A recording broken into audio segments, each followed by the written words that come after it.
Friend সবাই তোমরা কেমন আছো? আশা করছি ভালো আছো, আর আমিও খুব ভালো আছি। তো দেখো, একটা মিনি ব্লগ নিয়ে চলে এলাম। আর আজকের মিনি ব্লগটা হচ্ছে আমার শ্বশুরবাড়ির ব্লগ।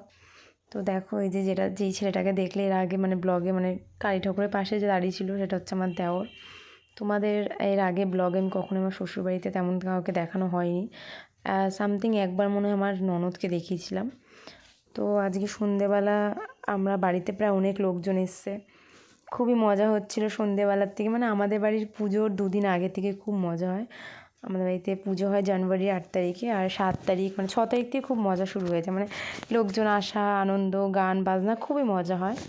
তো দেখো, সন্ধেবেলায় গিয়ে যেটুকুনি যা পেরেছি বানিয়ে রেখেছি মালপোয়া, নাড়ু, তারপরে কিছু পিঠে আছে, পাটিসাপটা, এইসব বানিয়ে রেখেছিলাম। গেছিলাম সন্ধ্যে 6:30টার সময় মাম্মামকে পড়তে দিয়ে, আর বাড়িতে এসেছি তখন 1:30 বা 2 বাজে এরকম হয়েছে। আমি রাত্রে ঘুমিয়েছি মোটামুটি 2:30টার সময়। তো দেখো, লাস্টে আবার মেহেন্দি পড়েছিলাম। মেহেন্দি পড়ার জন্য বেশি দেরি হয়েছিল।